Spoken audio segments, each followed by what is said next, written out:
유류분 소송이 79년도 1월 1일에 시행이 됐습니다. 그러니까 78년도 12월 말까지 증여된 재산에 대해서는, 생전 증여된 재산에 대해서는 유류분 대상이 아니에요. 대체적으로 70년대, 80년대, 특히 80년대 전후로 저희가 상속을 해서 이렇게 언제 가져간지를 보면 정말 많았어요. 근대화되기 시작하면서 이게 논이 이제 갑자기 신도시가 막 들어오기 시작하면서 대표적인 게 분당, 일산, 서울에 이제 인근에 있는 분당, 일산 이런 데가 이 논일대 준 게 굉장히 많아요. 이게 대부분 장남한테 갔습니다. 그래서 그 소송이 요즘은 좀 잠잠합니다. 요즘은 좀 잠잠한데 20년 전 그때까지만 해도 엄청나게 많았습니다. 특히 저 일산 사건 같은 경우 제가 기억하기로도 제가 했던 사건은 아니고 이제 언론에 나왔던 사건인데 아버지가 그 장남한테 줄 때 그 당시 시가로 2천만 원이었어요. 근데 15년 전인가 감정했는데 60억이었습니다. 무려. 그래서 이제 대법원까지 갔는데 법률적인 쟁점은 장남은 뭔 얘기야, 아버지가 나한테 줄 때 이거 2천만 원이었어. 줄게. 딸들은 뭔 얘기 오빠, 지금 팔면 거 60억인데 어느 쪽에 손을 들었을까요? 법은 60억에다 손을 들었습니다. 그래서 그 당시 딸들이 5억 원씩인가 이제 이렇게 받아갔죠, 판결로. 그 당시 정서만 해도 대부분 장남이 농사 짓고 하니까 땅 다 가져갔고 딸들은 출가회인이라고 이랬는데, 이게 유류분 제도가 오고 나서 이제 의식이 바뀌어지고 딸들에 대한 권익이 신장이 되고 딸들도 교육을 많이 시키고 아들하고 딸을 구별하지 않는 시대가 오면서 딸들의 권리 주장이 강해졌죠. 그래서 지금은 그냥 유류분 소송 들어갑니다. 그리고 부모님들이 이제 가장 후회하는 포인트가 거기에요. 그렇게 이제 장남을 잘 키워놓으면 이 장남이 밑에 동생들도 가르치고 결혼할 때 좀 보태주고 두고두고 제사도 봉양하면서 선산도 주고 이럴 줄 알았는데 며느리가 마음에 안 들어. 다 며느리 욕하자는 거 아니에요. 며느리가 마음에 안 들어. 이 며느리가 시댁에 발도 끊고 남편을 싹 해갖고 이 아들도 변해. 재산만 챙기고 오지도 않고 명절에. 그리고 내가 병원 좀 가려고 그러면 딸이 나를 데려다주고 하나 세상에 고등학교밖에 안 가르치고 결혼할 때도 혼수도 제대로 못해서 보낸 딸이 나를 부양을 하니 얼마나 미안하고 또 딸한테 주고 싶겠어요. 그래서 부모님들이 이제 변호사를 찾아오세요. 그 장남한테 준 거 돌려받을 수 없어요? 없죠. 그래서 물론 이제 요즘 이제 부담부 중요 이제 해지 또는 해제 또는 뭐 취소 이런 소송을 이제 하러 오시는 거예요. 불효소송. 근데 말이 그렇게 하는데 거의 불가능합니다. 애초에 계약을 네가 이 땅을 가져갔을 때 이런 조항을, 그 조항도 구체적으로 적어야 돼요. 효도해야 된대. 동생한테 잘해야 된다. 이렇게 적으시면 안 돼요. 구체적으로 적어야 돼. 한 달에 몇 번씩 와서 식사를 같이 한다. 병원비를 부담한다. 제사를 1년에 몇 번 지낸다. 요걸 어겼을 때 내가 준 어떤 걸 반환한다. 구체적으로 계약하셔야 돼요. 있나요? 없죠.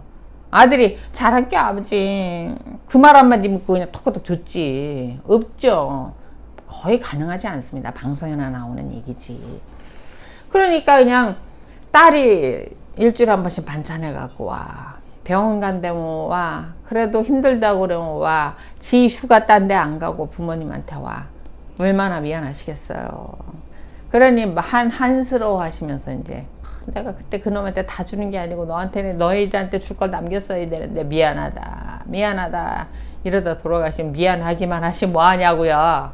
그러니 딸 입장에서 부모님의 그 한스러움도 있고 그 다음에 오빠 재산만 가져갔지, 언니 재산만 가져갔지 뭐 한 게 있어, 이러면서 이제 유류분 소송이 들어갈 수밖에 없죠. 부모님이 잘못하신 거지. 아니 근데 잘못한 것도 아니야. 옛날엔 다 그랬어요. 누가 뭐 결혼한 딸 챙겨요. 장남한테 잘했지 뭐. 상속 사건 때문에 오시면 장남들이 대부분 그래. 이제 대부분 소장을 받고 오시거든요. 그분들이 하는 얘기고요. 내가 모두 해주고 이런 분들 이렇게 얘기하시고요. 장남분들이 오시면 그걸 받긴 받았어요. 어떻게 했으면 좋아요. 그래서 그냥 가만히 계시면 돼요. 동생들이 찾아서 알아서 할 때까지 그냥 가만히 계시면 됩니다. 왜냐면 입증 책임이 청구하는 쪽에 있기 때문에 가져갔다라는 것 자체를 다 입증해야 되기 때문에 상속사 사건이 안타깝게도 과거에 준 걸 찾아내는 게 한계가 있습니다. 왜냐면 법원을 통해서 조회하는 금융거래 내역이 5년밖에 안 내놓습니다. 은행이 실질은 더 갖고 있는데 안 내놔요. 그리고 상속인 원스톱 시스템이라 그래요. 그 금융기관에 가서 10년치를 돌아가신 분 금융거래 내역, 뭐 주식, 뭐 부동산, 뭐 각 은행인 이런 걸 다 조회할 수 있는 게 10년치밖에 안 됩니다. 근데 제가 언제부터 유류문제도가 생겼다고? 79년도. 그러니까 그 전께 조회가 안 돼서 부동산은 돼요. 등기부분도 뭐 이렇게 떼보면 그게 남아있기 때문에. 근데 뭐 통장으로 이체하고 이런 거는 실질적으로 그 거래 내역을 손에 넣을 수가 없어서 사실은 어렵습니다. 청구하는 쪽 입증에 대해서 청구를 당했다. 그냥 가만히 계시면 돼요. 가만히. 찾으면 찾는 대로 나눠주고 못 찾으면 뭐 다행 뭐 이런 입장이고, 청구하는 쪽에서 오시면 엄마한테 아버지한테 옛날에 들었는데 요것도 주고 저것도 주고 저것도 줬어요.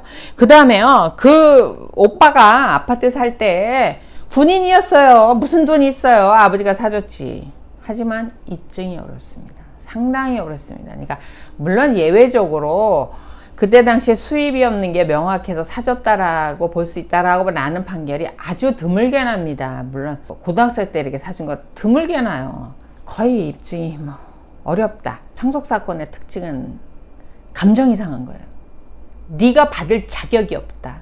나는 너보다 덜 받았다. 소외됐다. 그거를 부모님까지 내가 참는다. 그래, 나도 자식 키워보니까 아픈 손가락이 있더라. 그러니까 나도 그거까지 찾는데 부모님 돌아가신 판에 내가 너까지 왜 이해를 해야 돼? 부모님 재산인데 똑같이 나눠. 이렇게 되는 거예요. 그래서 내 자녀가 착하다 하고 이 상속 분쟁을 하느냐 마느냐는 전혀 별개다. 재산을 합리적으로 나눠줘야 되는데 제일 좋은 거 첫 번째, 다 씁시다. 남겨줄 거 우리 별로 대부분 없잖아요. 저도 없어요. 다 씁시다. 일단 장례식비 남겨놓고, 불안하니까 언제 죽을지 모르니까 조금씩 이렇게 남기려고 하잖아요. 남겠죠. 그럼 그 부분에 대해서 n분의 1로 뭐 나눠주시든지, 먼저 많이 준 자녀가 있으면 다른 자녀한테 주면서 이렇게 메모를 남기셔야 돼요. 언제 내가 뭘 줬고 뭘 줬고. 물론 메모라는 게 이렇게 증거가 되는 경우는 드뭅니다. 하지만 이게 시간 순서대로 제대로 정리가 되어 있고 통장 입금 내역이 있고 그 중간중간에 통장 입금 내역은 없고 현금으로 줬다 하더라도 그럴 것 같아. 그래서 이게 꼼꼼하게 이렇게 작은 날짜별로 기록이 돼 있는 거는 컴퓨터에 말고 수기로 하세요. 대부분 컴퓨터는 조작이 가능해서 그렇게 메모를 해 놓으시면 남아있는 자녀가 소송할 때 도움이 좀 되겠죠. 다만 이제 메모가 증거가 되려고 하면, 예를 들면은 둘째 딸한테 전세보증금 한 달에 1,000만 원 줬다. 날짜 쓰고, 그 다음에 그 날짜에 통장으로 이동하는 게 물론 가장 좋습니다. 그런 다음에 빈 공간이 없어야 돼요. 중간에 첨부할 수 없게 이렇게 빈 공간이 없어야 돼요. 그런 것들은 상당히 증거 능력이 높다라고 볼 수 있겠죠. 그래서 증거를 채택하는 경우가 상당히 많습니다. 그래서 그렇게 메모를 남기시면 되고, 진짜로 소송을 한 사람은 돈 욕심이 많은 사람이에요. 지금 진행 중인 사건 같은 경우도 관련자들이 이제 8명 정도가 되는데, 실제로 소외됐던 분, 돈 한 푼 못 받은 분, 부모님 입장에서는 아픈 손가락이 아니었던 거예요. 근데 제가 볼 때 굉장히 선하게 생기신 분인데 아픈 손가락이 아니었던 거예요.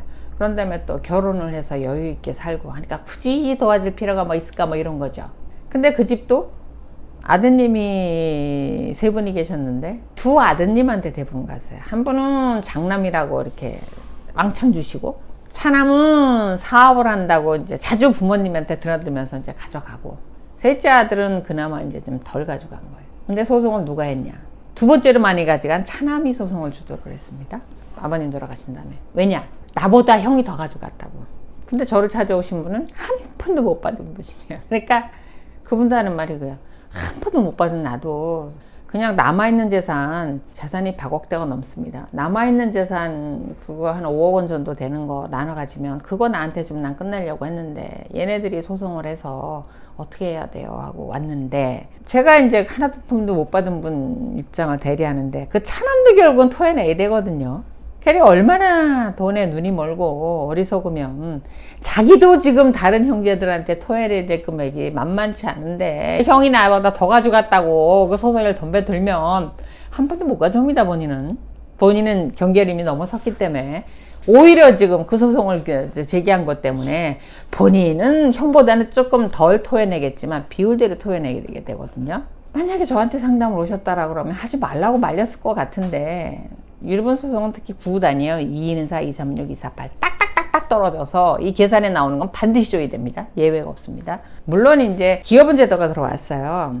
근데 아직까지 기업은 제도에 대해서 이제 대법원 판결은 나오고 있지 않아서 어느 정도 인정이 될지 모르지만 그 기업은이라는 게 유류분이 아닌 일반 상속재산 분할 심판 청구에서의 기업은처럼 대폭 인정되기는 어려울 것이다라는 게 제 추측입니다. 기업이라는 게 뭐냐면 아버지가 집을 남겨놓고 돌아가셨지만 이 집을 살 때 이 돈은 내가 다 냈다. 그러니까 이건 다 내 집이다. 이렇게 주장하는 거예요. 그러니까 여기선 상속해서는 안 된다. 이렇게 주장하는 거예요. 근데도 유류분에서 기업은 인정 안 했던 거는 원래 내가 받았어야 될 절반밖에 못 받거든요. 유류분은. 그러니까 기업은까지 이제 인정 안 하겠다라는 게 수십 년간 대법을 해서 깨지고 기업을 인정 안 하다가 그게 불합리하다고 전격적으로 작년에 도입이 된 거거든요. 그러면 내 상속분이 절반으로 쪼그라들어서 받는데 거기서 기업을 또 뺏는다? 이미 많이 가져간 사람한테 또 준다? 이게 쉽지는 않을 거라서 이렇게 많이 인정되지는 않을 거거든요. 더군다나 이사람 같은 경우 차나무 사업한다고 엄청나게 가져가는데 무슨 기업은이야. 지금 기업은 이제 토해내야 될 판에 지금. 그러다 보니까 그런 어리석은 소송을 왜 했을까? 그 부분에 대해서 참 안타깝다는 생각이 들고, 이혼 소송은 승패가 없어요. 만승환패라는 게 없습니다. 그리고 소송 판결 보면 이만큼이 넓어요. 그래서 여기 떨어지는 판결하고 여기 떨어지는 판결은 하늘하고 땅 차이입니다. 근데 상속은 구구단이라서 딱딱딱딱 예상이 가능합니다. 다만 1억 원을 나누느냐, 10억 원을 나누느냐, 100억 원을 나누느냐, 이 파일을 결정하는 데 있어서 재산 정리하고 하는 데가 어렵죠. 딱 정해지고 나면 n분의 1 뚝 떨어져요. 그리고 조정이 절대로 안 됩니다. 첫 번째 길을 조정으로 열어요. 물론 재판부의 심정도 제가 이해는 합니다. 가족끼리니까 원만하게 해결해 보시자고 조정을 여는데, 저 여태까지 상속사건에 조정 딱 2건밖에 못 해봤습니다. 20년 동안. 한 건이 됐던 건 조정 의원님의 능력이 정말 탁월하셨고, 그 소송을 저희가 4년이 걸렸는데, 저희가 이제 줘야 되는 입장이에요. 저 멀리 지방에 있는 사건이었는데, 그러니까 줘야 되는 입장에서는 사실은 그렇게 뭐 서두를 필요는 없거든요.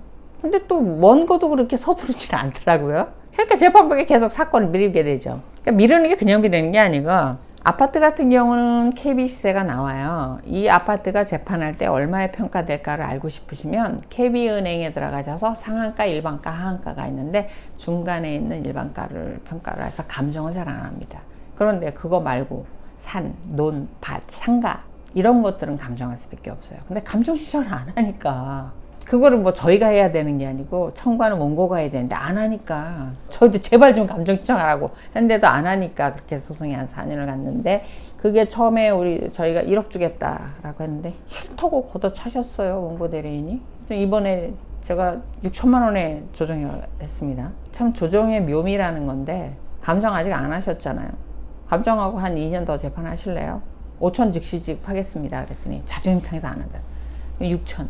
조정위원님이 6천에서 이제 마무리를 하셨는데, 우리 당사자랑 나오면서 그렇게 1억 준다 그럴 때 받지 뭐 이러고 나왔는데, 이 돈을 줘야 되는 쪽은 그 돌아가신 분이 새엄마였어요. 근데 그 새엄마가 낳은 딸이 소송을 제기한 건데, 돌아가시는 날까지 이 새엄마를 모셨어요. 그리고 친딸은 한 번도 돌아보질 않았습니다. 그리고 돌아가시고 나서도 그 4년을 제사를 지냈어요. 그러니까 돌아가신 엄마께서도, 새엄마께서도 자기 딸한테 제사를 안 물려주고 자기를 부양하고 자란 딸한테 줬겠죠. 이 따님은 그 엄마 와병에 계실 때 병수 받으느라고 직장도 못 다니고, 그리고 임대 수입 나오는 거 다 엄마 병원비 쓰고 이러고 모셨죠. 그러니까 엄마가 그 재산을 다 이 딸한테 주고 가셨겠죠. 그러니까 한 번도 와보지 않았던 친딸은 그거 달라고 이렇게 소송을 제기했던 사안입니다. 정리하겠습니다. 상속은 내가 영원히 죽지 않으면 상속사건 분쟁 안 일어나요. 요령은 영원히 사시면 돼요. 그 다음에 또 이런 얘기 많이 하세요. 나는 재산이 없어요. 플러스 마이너스 제로가 될 수는 있지만, 적극재산이라고 했죠. 부동산, 뭐 예금같이 이거랑 빚하고 완전히 제로일 수는 없습니다. 제로도 문제예요. 제로로 남기로 들어오셨다가 남매가 서로 그 시신 처리 안 한다고 그래갖고 경찰이 동의받아갖고 행여병자 해서 화장한 그런 사람도 있어요. 없어도 문제고. 상속 분쟁은 반드시 있습니다.